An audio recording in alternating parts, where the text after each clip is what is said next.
Hello मेरे प्यारे साथियों, बंटू ऑनलाइन क्लासेस में आपका स्वागत है। कहा जाता है कि रिद्धि और सिद्धि उसकी दासी हो जाती है जो काम क्रोध और लोभ से परे हो जाता है इंसान। तो चलिए शुरुआत करते हैं। हिंदी व्याकरण। हिंदी व्याकरण तो क्लास 10th में जो है हिंदी व्याकरण आपको पढ़ने के लिए वो सबसे पहले आता है भाषा। तो भाषा है, तो बताइए भाषा किसे कहते हैं? भाषा वह शुद्ध पदार्थ है जिससे क्या करते हैं, अपने हम मन के बातों को विचारों को क्या करते हैं, दूसरे पर प्रकट करते हैं। उसे हम क्या कहेंगे? भाषा कहेंगे। उसे क्या कहेंगे? भाषा।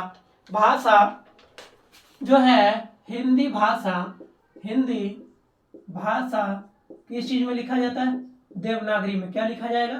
देवनागरी में। इसी तरह रोमन में क्या लिखा जाएगा? इंग्लिश। इंग्लिश को क्या लिखा जाएगा? रोमन में। इंग्लिश को अब कहा जाता है पंजाबी को गुरुमुखी में। पंजाबी को कौन सा भाषा में? गुरुमुखी में। पंजाबी को गुरुमुखी में। चीनी को मतलब कि चीनी को चाइना, मतलब कि चीन के भाषा को चीनी भाषा में लिखा जाता है या चाइना भाषा में। अब यहाँ पर आता है कि देवनागरी लिपि का जो विकास हुआ था वो ब्राह्मी लिपि से हुआ था। देवनागरी लिपि का विकास किससे हुआ था? ब्राह्मी लिपि से। किससे होगा?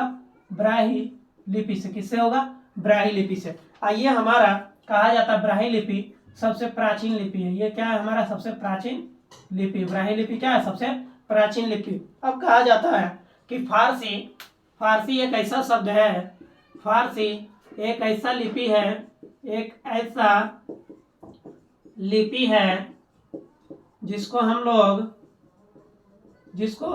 हम लोग क्या करते हैं, दाईं से बाईं ओर लिखा जाता है। दाईं से बाईं ओर लिखा जाता है। दाईं से बाईं ओर लिखा जाता है। दाईं से बाईं ओर लिखा जाता है। एकमात्र कौन सा लिपि है?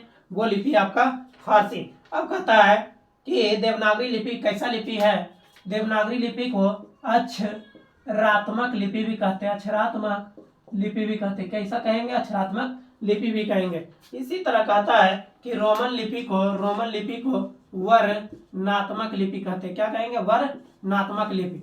अब देखिए, यही भाषा का था, इससे ज्यादा बिहार बोर्ड में भाषा से नहीं पूछा जाता है। तो अगला आपका स्टार्ट करें। अगला आपका है वर्ण। तो वर्ण बताइए किसे कहते हैं? जिसका खंड और टुकड़ा नहीं किया जाए उसे हम क्या कहते हैं? वर्ण कहते हैं। वर्ण जिसका खंड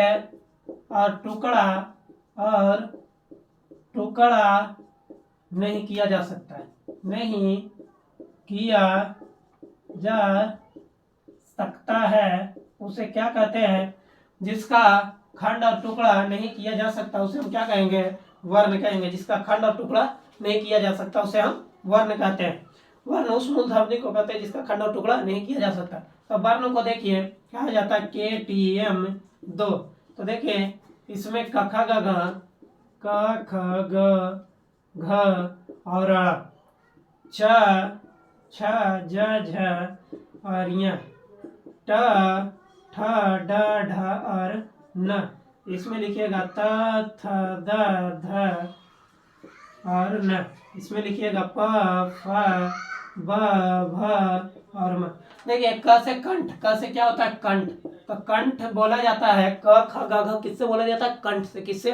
कंठ से। इसी तरह च छ ज झ किससे बोला जाता है? तालु से। किससे बोला जाएगा आपको? तालु से। एम से क्या होगा? मूर्धा। एम से क्या होगा? मूर्धा। मतलब ट मूर्धा, मतलब कि मूर्धा से। ट ठ ड ढ न। द से दंत से। द से दंत। त बिना दांत के नहीं बोला जाता है। ये वोष्ठ क्या लिखेंगे? वोष्ठ से। ये आपका क्लियर आ गया। तो KTM 2 से याद रख लीजिएगा। अब बात आता है कि सर र और ये देखिए, अब इसको इरेज थोड़ा कर ले। र और र दूर होता है। देखिए एक तो आपका ये र और ये आपका ये र, री बोल सकते हैं। ये जो है मूर्धा से ही है। ये क्या है? मूर्धा से। तो ये जो है आपका अपवाद में है। ये क्या आपका? अपवाद में, मूर्धा से। अंतस्थ जो है वर्ण, ये भी होता है 4 गो। ये क्या होता है? 4 गो। 4 गो कौन कौन होता है? य र ल ब, ये सब क्या है? अंतस्थ वर्ण है। ये अपवाद में। और संयुक्त संयुक्त व्यंजन, संयुक्त व्यंजन, ये भी कितने होते हैं? 4। ये होता है छ, त्र, ज्ञ, और एक होता है आपका स्र में र। ये हो गया आपका अंतःस्थ व्यंजन। इससे आपका बिहार बोर्ड में नहीं पूछा जाता है। तो जय हिंद मेरे प्यारे साथी, मिलते हैं अगले वीडियो में।